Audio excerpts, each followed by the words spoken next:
the ruling elites, terrified by the mobilization of the left in the 1960s, or by what Samuel Huntington called America's built counter-institutions to delegitimize and marginalize critics of corporate capitalism and imperialism. They bought the allegiances of the two main political parties. They imposed ideological obedience to the neoliberal agenda within academia and the press. Laid out by Lewis Powell in his 1971 memorandum, Attack on American Free Enterprise System, was the blueprint for the creeping corporate coup d'etat that 45 years later is complete. The destruction of democratic institutions, places where the citizen has agency and a voice, is far graver than the ascendancy to the White House of the demagogue Donald Trump. The coup destroyed our two-party system. It destroyed labor unions. It destroyed public education. It destroyed the judiciary. It destroyed the press. It destroyed academia. It destroyed consumer and environmental protection. It destroyed our industrial base. It destroyed communities and cities. And it has destroyed the lives of tens of millions of Americans, no longer able to find work that provides a living wage, cursed to live in chronic poverty, or locked in cages in our monstrous system of mass incarceration. This coup has also destroyed the credibility of liberal democracy.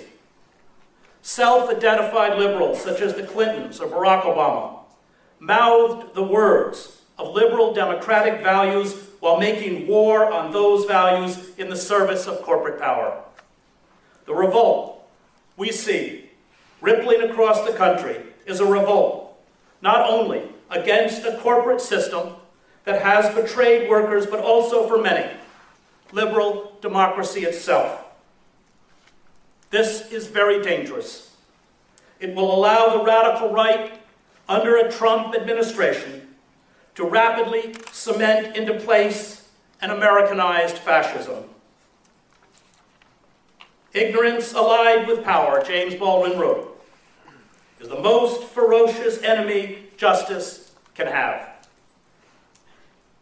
It turns out 45 years later that those who truly hate us for our freedoms are not the array of dehumanized enemies cooked up by the war machine, the Vietnamese, Cambodians, Afghans, Iraqis, Iranians, or even the Taliban, Al-Qaeda, and ISIS.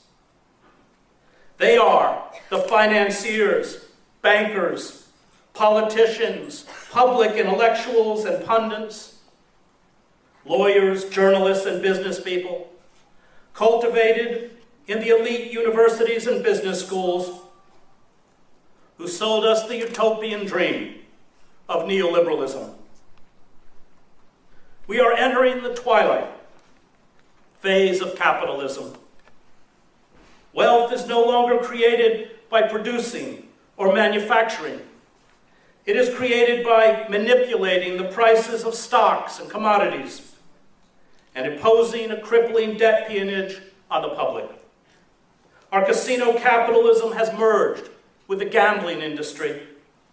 The entire system is parasitic.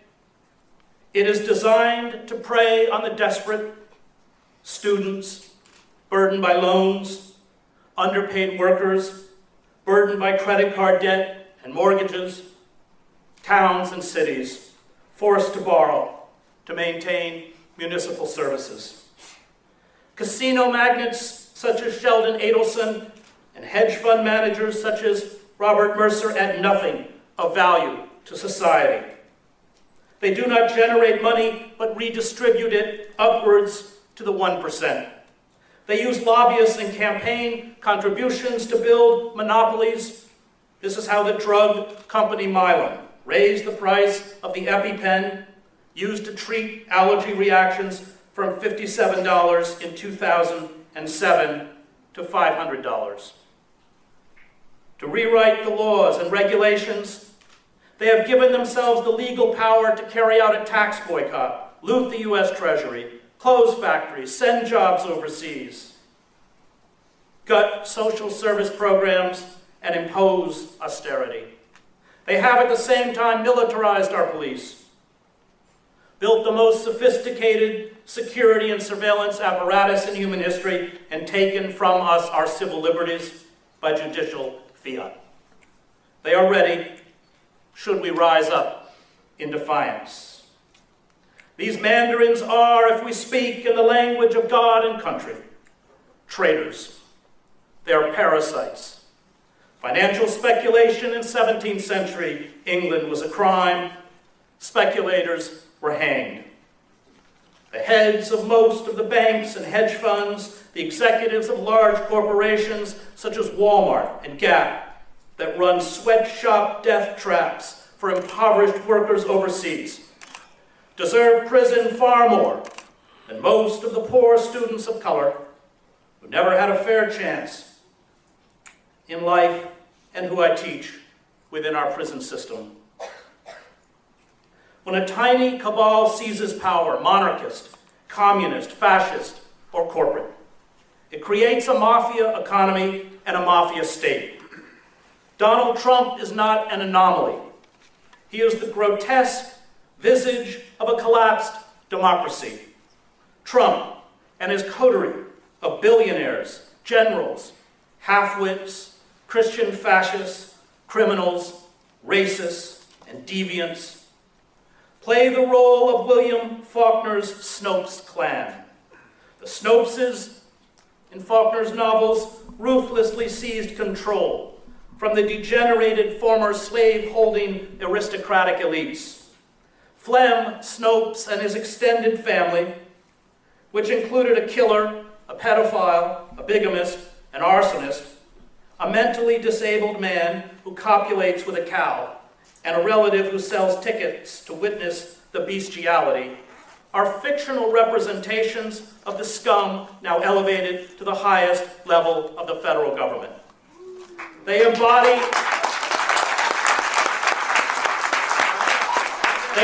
the moral rot unleashed by decay and unfettered capitalism. The usual reference to amorality, while accurate, is not sufficiently distinctive and by itself does not allow us to place them, as they should be placed, in a historical moment. The critic Irving Howe wrote of the Snopeses. Perhaps the most important thing to be said is that they are what comes afterwards, the creatures that emerge from the devastation with the slime still upon their lips. Let a world collapse in the South or Russia, and there appear figures of coarse ambition, driving their way up from beneath the social bottom, men to whom moral claims are not so much as absurd as incomprehensible, sons of bushwhackers and musics drifting in from nowhere and taking over through the sheer outrageousness of their monolithic force. They become presidents of local banks and chairman of party regional committees, and later, a trifle slicked up, they muscle their way into Congress or the Politburo. Scavengers without inhibition. They need not believe in the crumbling official code of their society. They need only learn to mimic its sounds. What comes next, history has shown, will not be pleasant. A corrupt and inept ruling elite, backed by the organs of state security and law enforcement, will unleash a naked kleptocracy. Workers will become serfs. The most benign dissent will be criminalized. The ravaging of the ecosystem will propel us towards extinction. Hate talk will call for attacks against Muslims, undocumented workers, African Americans, feminists, intellectuals, artists, dissidents, who will be scapegoated for the country's stagnation. Magical thinking will dominate our airwaves and be taught in our public schools. Art and culture will be degraded to nationalist kitsch. All the cultural and intellectual disciplines that allow us to view the world from the perspective of the other, that foster empathy, understanding, and compassion, will be replaced by a grotesque and cruel hypermasculinity and hypermilitarism. Racism, bigotry, misogyny, and homophobia will be validated by those in power. Our only hope now is an unwavering non-cooperation with the systems of corporate control. We must rebuild new, democratic institutions from the ground up. We must not be seduced into trusting the power elites, including the Democratic Party, with 7 leading candidates to be the next chair of the Democratic National Committee demonstrated the other night at George Washington University that they have no interest in defying corporate power or backing democratic populism. And we must also acknowledge our own failures on the left, our elitism, arrogance, and refusal to root our politics in local communities. Rosa Luxemburg understood that unless we first address the most pressing economic and physical needs of the destitute, we will never gain credibility or build a resistance movement. Revolt, she said, is achieved only by establishing genuine relationships with the oppressed, including with people who do not think like us. Successful revolt surges up from below. Politics is a game of fear. Those who do not make power elites afraid do not succeed.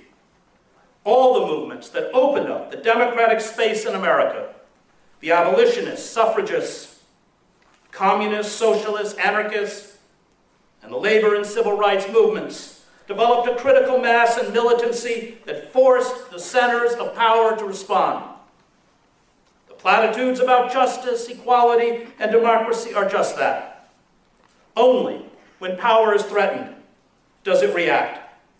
Appealing to its better nature is useless. It doesn't have one.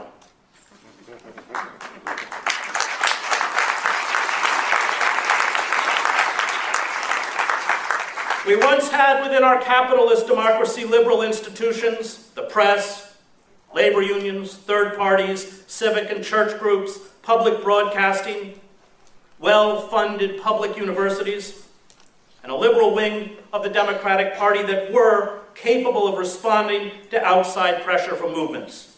They did so imperfectly.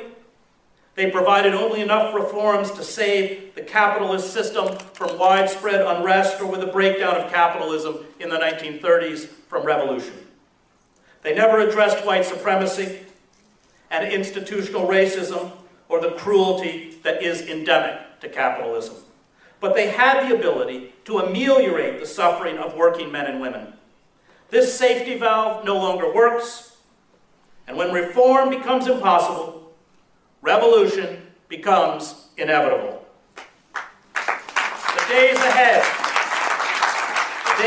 will be dark and frightening, but as Immanuel Kant reminded us, if justice perishes, human life on earth has lost its meaning.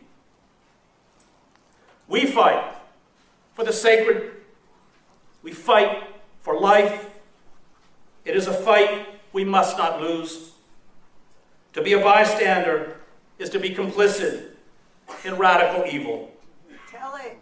Revolt is a political necessity. It is a moral imperative. It is a defense of the sacred, and it alone makes hope possible. The moment we defy power, we are victorious. The moment we stand alongside the oppressed and accept being treated like the oppressed, we are victorious. The moment we hold up a flickering light in the darkness for others to see, we are victorious. The moment we thwart the building of a pipeline or a fracking site, we are victorious. And the moment those in power become frightened of us, we are victorious. I do not know if we can build a better society. I do not even know if we will survive as a species.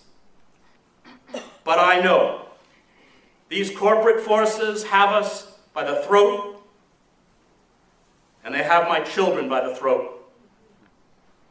I do not fight fascists because I will win. I fight fascists because they are fascists. Thank you.